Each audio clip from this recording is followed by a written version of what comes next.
thank you for inviting me. I am sure all protocols are supposed to be observed or will be observed later. So I am exempted from going through all protocols.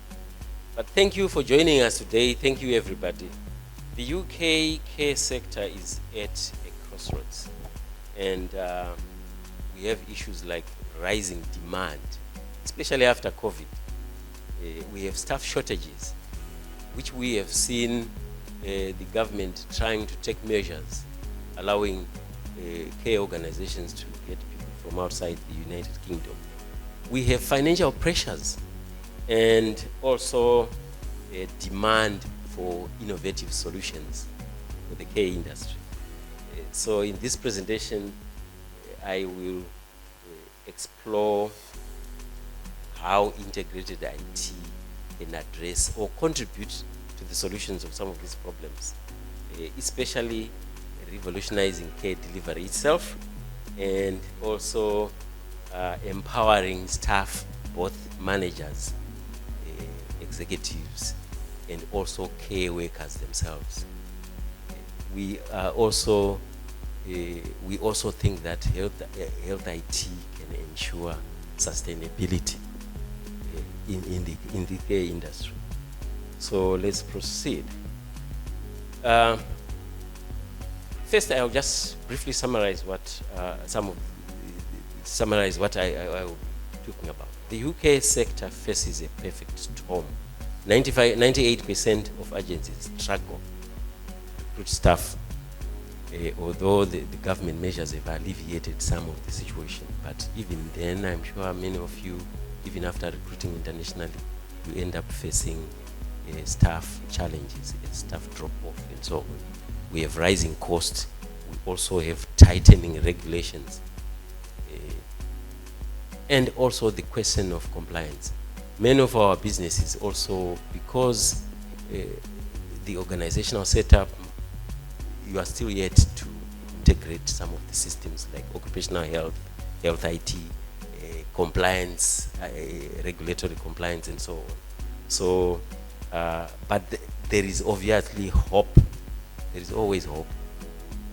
As many of the domain experts here will explain, those from insurance, those from other areas, we are likely also to explain. There is innovation and hope to support the care business throughout the UK. So let's look at the key challenges. Imagine a career, a carer. Normally what we have is a situation, a picture of a carer rushing between clients with paper records, missing critical dates, critical updates, and also lack of communication with the main office to integrate, to make sure that everything works properly. Or an agency drowning in paperwork while staff quit, and trying to find where information is, how to communicate across the various agencies.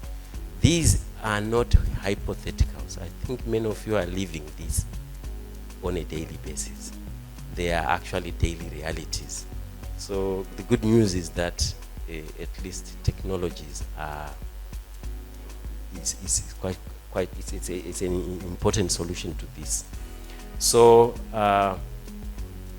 how can integrated IT solve these challenges? First, you need to think of integration, not have isolated systems that are isolated or tools that are slightly isolated. For example, in the care industry, we also have electronic health records, isn't it? And you want carers to access patient histories instantly so that they can perfect their work, or they can carry out their work according to regulations. So you also need automated scheduling. That also cuts travel time, because one of the big problems is travel time that is associated with care work. As a care worker struggles from one care point to the next care point, so you can actually cut care time by almost 30%. One provider using these tools saw staff retention by 25%.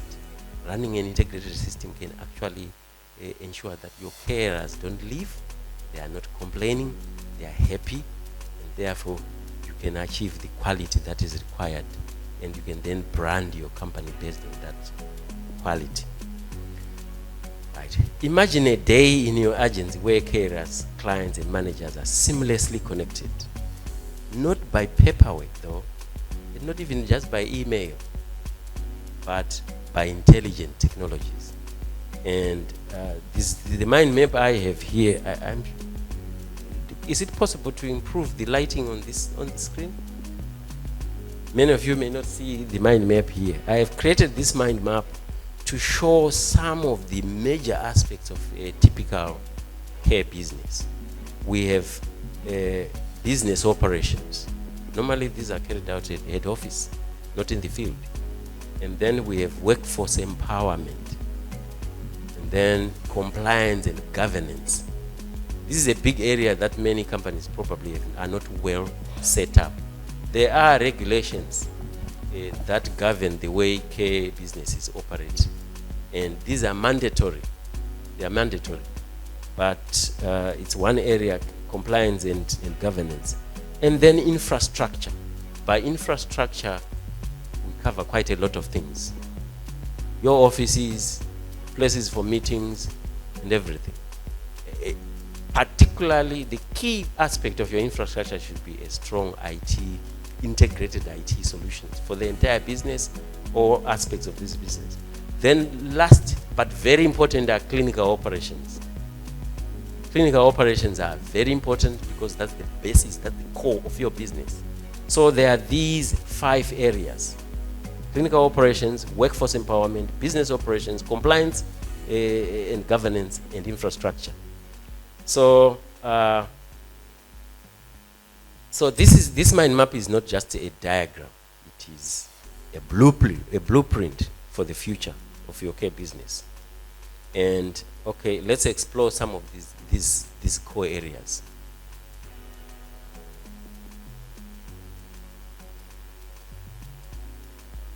I will have to apologize again for visibility here. My intention was to make sure that at least you see it very clearly from afar. But I will go through each. This mind map, of course, is covering one area, which is the most important one. This is clinical care operations. We have electronic healthcare records. Normally, you guys may not see your business as having a healthcare record, isn't it? But you do have it, actually. It's only a portion of the larger care business. I have worked in health IT, especially research aspect, within Europe for quite a long time now. The electronic health record is anything to do with your health. It doesn't matter which domain. Even when you are older and someone is caring for you, they have to take notes. They go into your care record. The only challenge is that what we call an electronic health record is not something you can go in one place and say, yeah, it is. It's scattered across organizations. So you are one of the organizations that hold one aspect of the care record. And then in modern times, we also talk of remote monitoring. So of all areas of health IT, of healthcare, care work is one of the areas that is encouraged or should implement remote monitoring. Even for your care workers, they must be able to see the condition of the person they are caring on their devices. That's the ideal situation we need to get to. We also have telehealth. Maybe for care work, it's not. I don't consider this to be that much at the forefront as much as remote monitoring. Remote monitoring, or rather, telecare is where you want to see your patient from afar, the person you are caring for. You want to be able to see them and to talk to them, even when they are. It doesn't matter where the location of the carer is and the patient is. So I would think it's quite important. It's also linked in some way to telemonitoring. Telemonitoring handles those people who can talk, who can communicate, who can walk, and you want to constantly monitor their conditions. But of course, you can always combine it with telehealth care and make sure that these things are done. For our clients, the ideal situation, it's unfortunate that maybe our business are just starting, but ideally, for any person you want to work with, you want to connect them. Even their health care, monitor their health, vital signs and everything, and make sure the care worker has got access to all that stuff. And sometimes we are monitoring normal situations like hunger. The ability to move from one position or change the way you are seated or the way you are sleeping or something like that. So there is a new area which I am quite interested in, Internet of Things, where we want to make everything alive. We are turning the whole world into living the things that are that can have all the 5 senses, and then be able to communicate those 5 senses to somebody else far away. So those are some of the important aspects of technology that are important in clinical operations. The electronic health record is something, you are looking at progress notes. The care worker need to write progress notes from the time they started caring after a month or so and so on. They need to put together progress notes. Medication management. How do you manage medication? Of course, there are devices that dispense medication, especially for those who can do basic things for themselves. But they forget that I haven't taken medication. We now have devices where you put medication into the box, and the box is something that is alive, sort of. It can prompt someone that you can also monitor exactly what, control overdose, things like overdosing and so on and so on. So those are aspects that probably care companies may need also to provide and brand their business on those aspects of IT. Then things like care plans. Care plans is one of my area. Even my PhD was, the question I asked for my PhD was, is it possible to make care plans computable? Can I make them computable? By computable, in other words, I want to execute them, use a computer to be able to execute them, so that usually our computers have access to the health record, isn't it? But our care plans could be disconnected from the healthcare record itself, and yet a care plan, you are monitoring everything, the data and everything live. So I was looking at how do we computerize care plans, and what technologies do we need to put in place in order to do that. And my idea was to explore databases, because the health record resides in the database. So the idea was to say, okay, the care plan also itself is part of the healthcare record, isn't it? The question is how do doctors write the care plan into the health record? Or in my case, we wanted our computers to treat care plans as native citizens of the IT core ecosystem of the healthcare record itself, and make sure you are able to modify it, you can execute it, it can communicate with the doctor, and so on and so on. We haven't yet achieved that, and yet I did my PhD in 2004. 2004, we were already investigating these things. And so in my case, my assumption was that we have an electronic health record in the first place. And that wherever it is, although it's scattered across organizations, then we have a scenario where we can access it. Right. The next area is clinical operations. Of clinical operations, technology benefits from this. We can look at wearable devices, alert systems that alert carers of vital changes in the patient. And also we are looking at tools that, these tools are not that futuristic, they are there, the technology is there, it's a question of trying to see if we can use them, the willingness to use them as well. Right, business operations. This is an important area where we are looking at things like scheduling, recording of hours worked, and so on, and the computations that arise to that leading up to payroll. This is one of the major areas.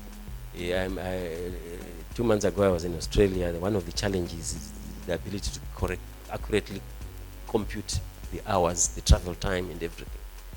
Here, I have seen people move with sheets of paper, they write it in, and so on and so on.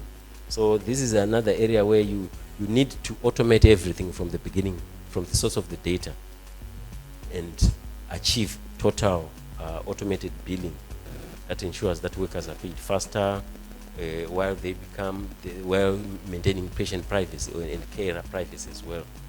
And you need to comply with audit regulations and so on. So you are aware of CQC audit trails, which are important for that. Right. Business operations. Now we're looking at workforce and infrastructure. Technology must empower. The aim of technology really is to empower your team and not to overwhelm them. The idea is make sure that you don't overwhelm your workers. And also you need e-learning platforms that can allow workers to always learn, and if they don't know something, they can always go there and learn something. So you need to set up such things. They allow upskilling, and also workers to constantly make sure that they know things, and they are not always caught in some form of malpractice. So that aspect is important for IT. Right. Let's look at what is your first strategic tool. Fortunately, the slide also is not that visible. Okay. Let's look at mobile app. The mobile platform is very important for the care worker, because the care worker is always very mobile and they are always on the move. So it's just one tool that is very important. So it is usually simple to implement, but it has a transformative impact. Mobile device. Most of the care workers in the UK will simply subscribe to some company. Question really is, when you choose a cloud-based IT, does it really meet your need? Have you done a needs analysis to make sure that it adheres, when it closely follows your IT, and also is integrated with the accounting systems and all the other systems, including care plans and all that? There are a lot of companies that are now implementing total IT companies, total integration, to make sure that your scheduling, care notes are all in one place, including billing and everything. But ideally, usually the challenge we face is, does it meet your needs? Is it something that you would want to adopt, or how do you make a choice based on IT? How do you align your current state of the business and also your future trajectory to the IT infrastructure that you are providing your workers? Right. The other aspect you need to consider when choosing an IT is return on investment and also cost considerations. These are aspects that you can say, okay, yes, implementation requires investment, but consider the return on investment. One agency saved £50,000 annually by reducing missed visits alone. Because if you miss a visit, ideally you are not supposed to be paid, isn't it? So I have worked with one organization that is actually, by making sure that there is a whole set of integration from IT. They even, in addition to increasing their income, they also managed to increase the funding they get because of the level of efficiency, the popularity of that particular organization. So the question is indeed, can we afford it? It's, can we afford not to? Can we afford not to? Right.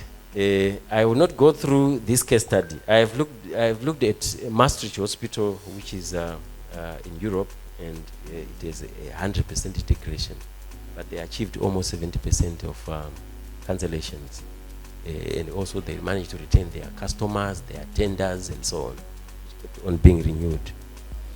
The regulatory landscape is another important issue that also needs to be integrated with IT. So regulation compliance is easier with total integration of IT, and you make sure that you have automated audits, secure data sharing, and also make sure that compliance is not a headache. For most of us, when people who are being visited by compliance personnel, you end up having challenges and a nightmare. So you don't need to, you can use IT to make sure that that doesn't happen, right? I have quite a number of case studies, but in terms of time, I'm sure you guys can appreciate me going through this, right? Bright Care UK is a fictitious company, of course. What was happening initially, they were drowning in paperwork, and after adopting an integrated mobile app that also integrates all the activities of the care worker, the scheduling, the rostering, and also electronic health record, they were able to achieve 40% fewer missed visits and 25% lower staff turnover. And of course, the clients were happier, and they managed to grow. Actually, I'm using this as a fictitious company, the company that actually exists. So the carers now spend almost 70% of visits on actual care, and the clients tell the difference between that company and all the other companies they had experienced, which made sure that they maintained their results. So if you look at those that have, there are not many that have adopted IT, integrated IT. Most of us have got some kind of a tool in IT, but most of them are not that integrated. So for instance, Bright Success was not magic, it was strategic. By piloting first and choosing interoperable tools, they scaled without disruption. So you need to think through how your tools, the tools you have chosen, are integrated properly, right? So this improves IT. It isn't just for hospitals. Some people may think, IT is just for hospitals, but basically it's not. And also, you are likely to make sure that your business is actually insured into the future. Now, call to action.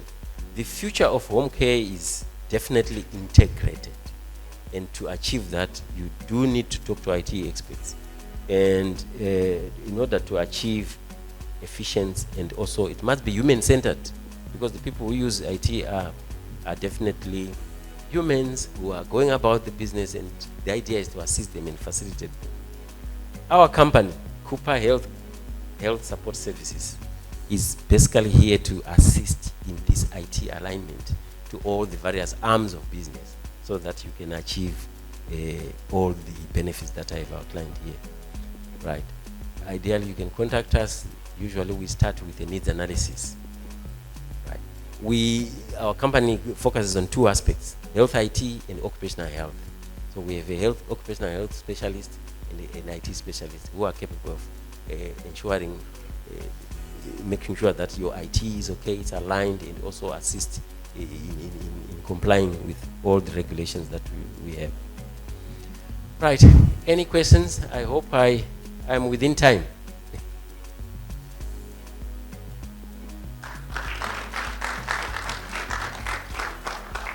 Any questions? I'm open to even any comment. Okay.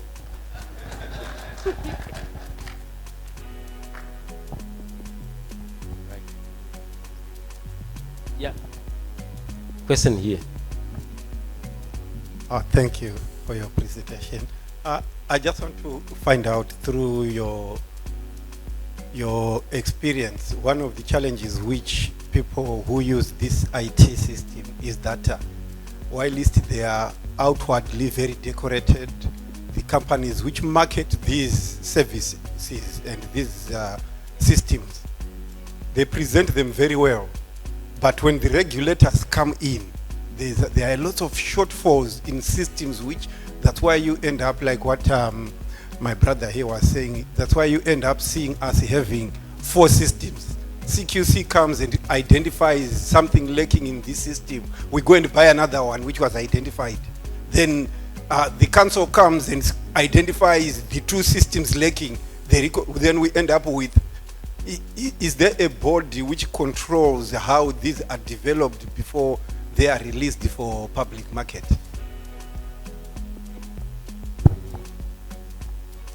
While there are regulations and also bodies that can can look at your systems and determine whether you are in compliance or not.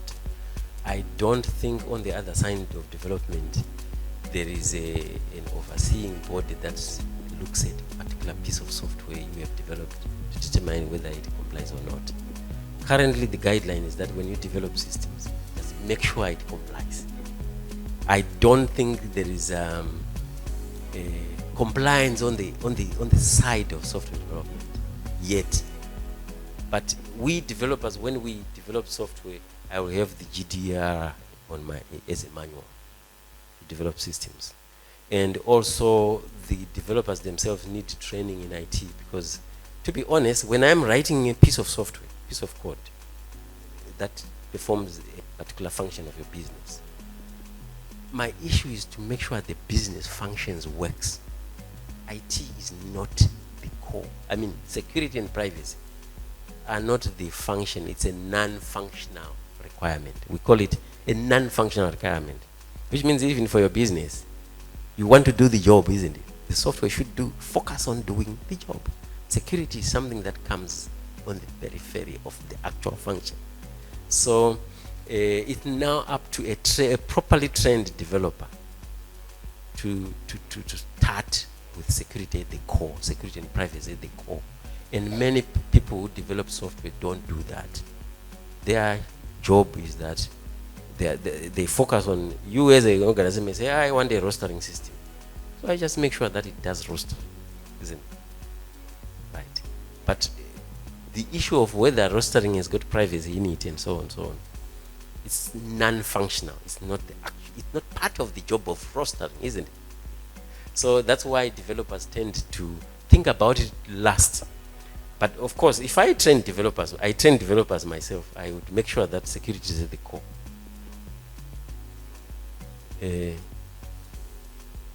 So get an IT person first before you choose, and then an IT person will inform you of whether this complies or it doesn't.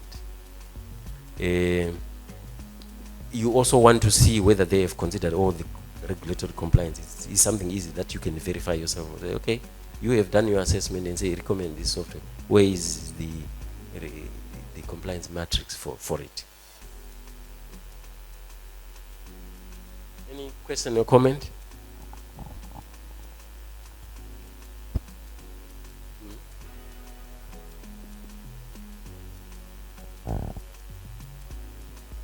Sorry, I came in late, but I'm not sure if this was covered. Does your company provide certificates of compliance? Because some of the software companies that are out there do provide compliance certificates in line with meeting our GDPR regulations, and also to cover for the DSPT2. I'm sure most providers know that we now have to complete the DSPT2 for cybersecurity measures within organizations. Thank you. Our company is not in the business of certification, but we can get certification for any IT infrastructure that we suggest. Because there are certification organizations exist which can go through your IT infrastructure or IT architecture and then certify it or provide some kind of certification for it. No, I meant because most providers out there do have that certification. They provide their own certification to reassure providers that they meet the GDPR regulations, which is part of our due diligence when we engage software providers. So I'm not sure if your company does have that certification. That's what I wanted to clarify. Okay. We are certified. Our experts are the ones that have got the certification. Hello. Sorry. I'm going to apologize to the audience at large. I was here earlier, but stepped outside and then came back when you'd already almost finished. So I just want to do a quick check to say, do you get into a company and there's software off the shelf, isn't it? And there's also one that developers actually develop from scratch. So I just wanted a quick one to say which is your area. Then I can ask my question after that. Right. We look at company needs and then align it either to existing software. If none exist, we all have the capability to develop. Okay, because Now that then depends on the budget of the company. okay, so because in my experience with software development, you would then, if you come to my company and I'm telling you that, okay, it's healthcare and we've got all these concerns, the GDPR and whatnot, when you're doing your requirement gathering for the needs of the company, you do a DPIA, the Data Protection Impact Assessment, to see all that and how it comes in, so that when you're now building your software system to cater to the organization, that is already like included as you're doing what you're doing. Is that correct? Yeah, that's 'Cause correct. if Normally, that's- in healthcare, the idea is first to have your compliance infrastructure in place. Then you build all the other systems around that. So that's correct. So if the software program, because if you then said it's more about the functionality and what, but we're saying if it's catering to the healthcare industry and you've done your DPIA, so already that should be included in the functionality, isn't it? That's what I would think, because if you're developing a system, you'd rather have everything done from the beginning so that it costs less, because if you develop it without that in it, by the time you get to the certain stage of testing it, you know, you do your MVP, your minimum viable product. By the time you test it, if it's not there, adding it on later It's is more difficult. expensive It's and more yeah. difficult. So Yeah. at the end of the day, that's just what I wasn't clear on the last Okay. few questions people were asking. Yeah. For when you are developing, it's a lot easier.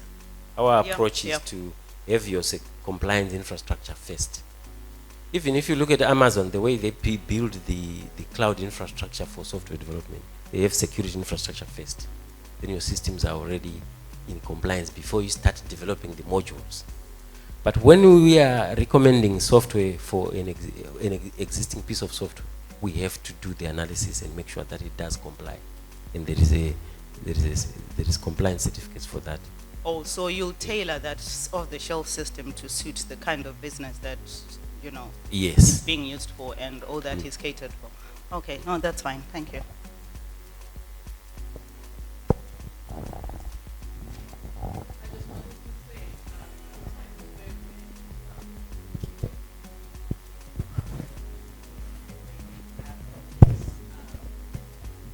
When you have these products, but the products, the shoe does not fit what you are. It's got part of it 70% or something, and then the other percent does not apply, or it's not for your needs. But where we come in now is you can, when you're having the advantage of having a system set up for your organization is you're going to specify your needs from the word go. If you are specific, this is what I need, this is what I want it to do, this is where I want it. Then it's then tailored to your needs. And when it's tailored to your needs and it's developed accordingly, then you will have less problems or challenges. And once you set it, so where others are concerned about the cost, sometimes it's the initial cost. But once you set it and you set it right, then your challenges are very minimal, because once you've done the initial cost, the maintenance costs are easy. So you could then say, oh, you know, when we did this one, but then like when we changed to 2000, there was just a little glitch in terms of the way 2000, we have been using 1919. But that was a simple thing. Everyone anticipated massive problems. But when it actually came to it, it was simple. It wasn't that difficult because the systems were set. So if you have your system set and according to your needs, then even slight change is much easier, and the code is already, the structure is there for you, set, all securities and protocols covered, all legal compliance and everything covered. Then any change is just simple and little and minimal cost. Yeah, thank you. I think I couldn't have put it much better than that. Okay, is a follow-up question?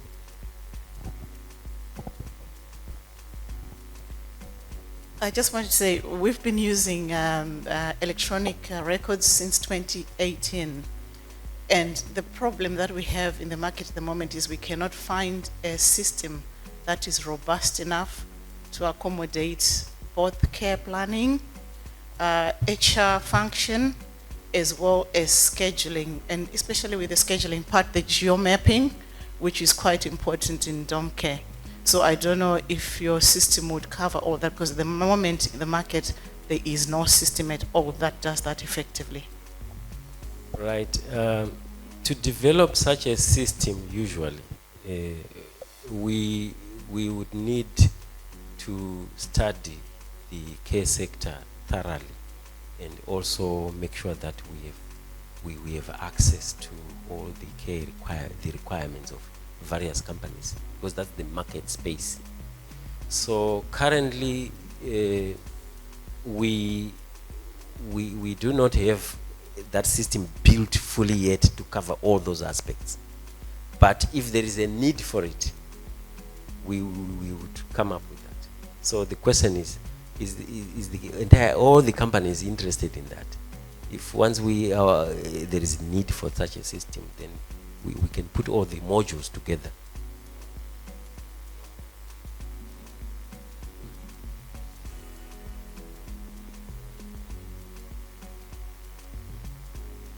Yeah, there definitely is a need, because mostly you find companies are using two sets of software.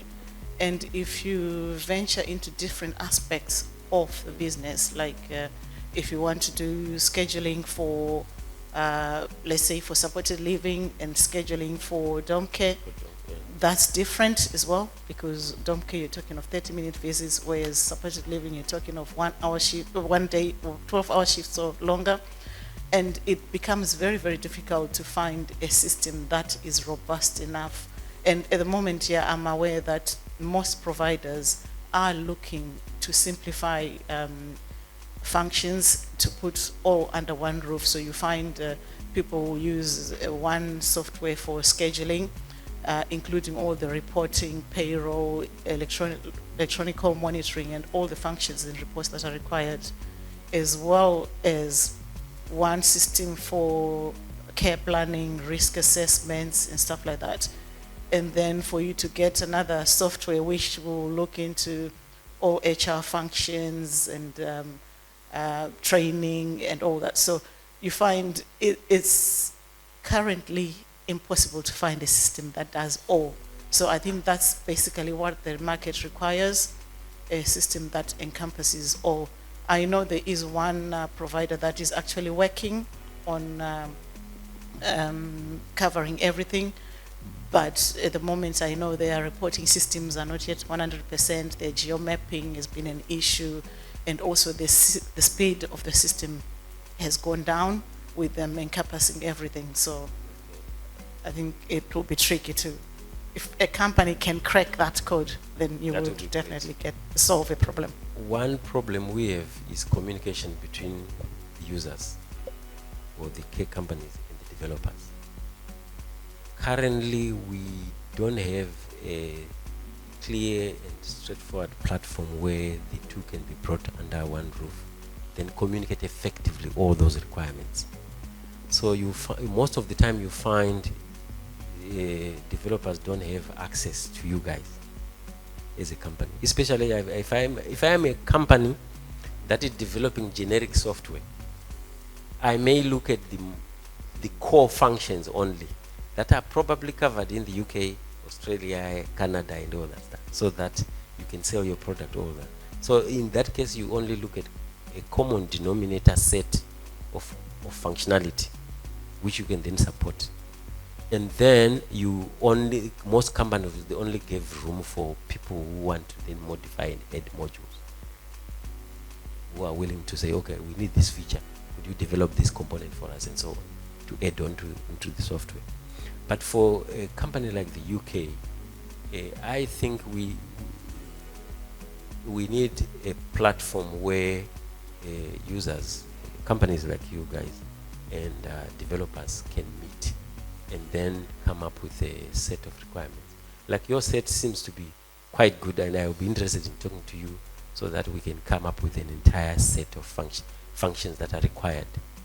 And then from there, we can see how we can come up with a product that cover all those aspects. And most developers have got this problem where we start by simply offering you a piece of software. You have no idea where the requirements came from, isn't it? That's what we find most of the case. But when you buy a product, make sure you also buy the capability to modify it to your needs. You include that capability. Then that could be added to make sure it covers all your requirements. So can I contact you later, and maybe others can also join? We create a platform and start talking about that.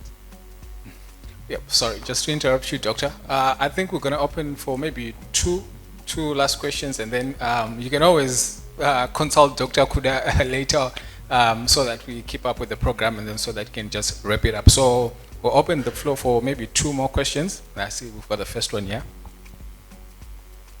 Thank you. I wasn't going to ask a question, but I was just going to respond to what you just said, that you need a platform where you can get all these inquiries and the needs for the care companies. And I think the only way for you to get these issues is by attending seminars like this, because there are a lot of them that happens around the UK, and that's the only way you can meet lots of providers, and then you can open a platform like this to ask them, because most of the companies, they do like cold callers. They phone us with what they're providing. They don't really ask what we are lacking. Yes. So then if you, as someone who's trying to promote your product, and it's a good idea what you're doing, but then also there are other companies which are doing it. So for you to understand it, for you to make a difference or to create something different in order for you to meet what we are lacking, is for you to be communicating and interacting and coming to this type of seminars, because I attend lots of seminars and it's my first time to meet you today. So obviously, if I have something, a product which I am lacking, today I'll have to talk to you because I've met you. So it's just my advice that that would be the only way, because there are lots of providers, lots of meetings which are being done along across the UK. But it's for you now to be attending those so that you meet different providers, and then when you go there, you get them feedback to say, from the previous seminar, I heard about this, are you in the same situation? Then at least you know what we need and how many people are lacking. You realize that there's lots of marketing in that area, which my sister has just mentioned. Yeah, I agree with you. Attending these seminars is very important. I would agree with that. We may not have met, but we do have some seminars that we attend. Currently, what I'm looking for is a relationship that goes beyond just connecting. An ongoing one, that where you refine your requirements and get in the nitty-gritties.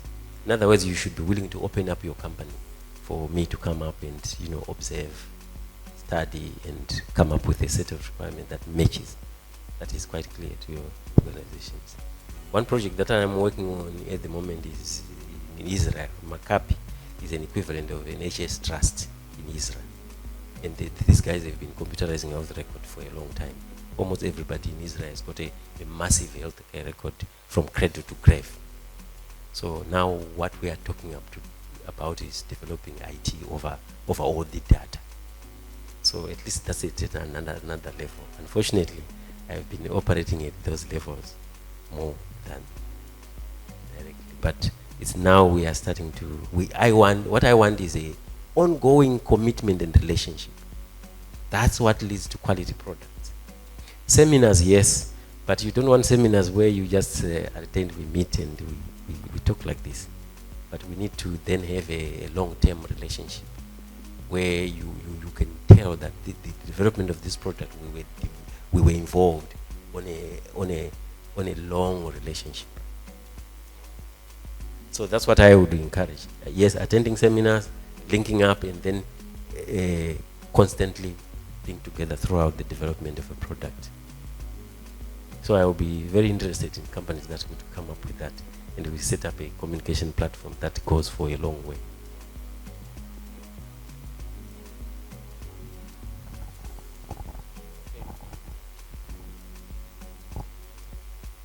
Right, just to wrap it up, we have, our company is Coupa Health Support Services, and our services are mainly in two areas: health IT and occupational health. I'm the health IT expert, and Patience is our occupational health expert. So from an IT perspective, I am interested in talking to you, looking at the needs of the organization and coming up with probably solutions that are tailor-made to your organization. We specialize more in the tailor-made aspect rather than, because it's not the product that matters, it is the organization that matters, isn't it? From that discussion, you can see that it is the organization. And most solutions we have out there are made to the basic common denominator of all, but each organization is then unique. So you then need to develop relationships that can then fill on these gaps. So with that, I say, get in touch with us, and we can work on these things. Thank you so much, ladies and gentlemen. Round of applause. Thank you. Thank you.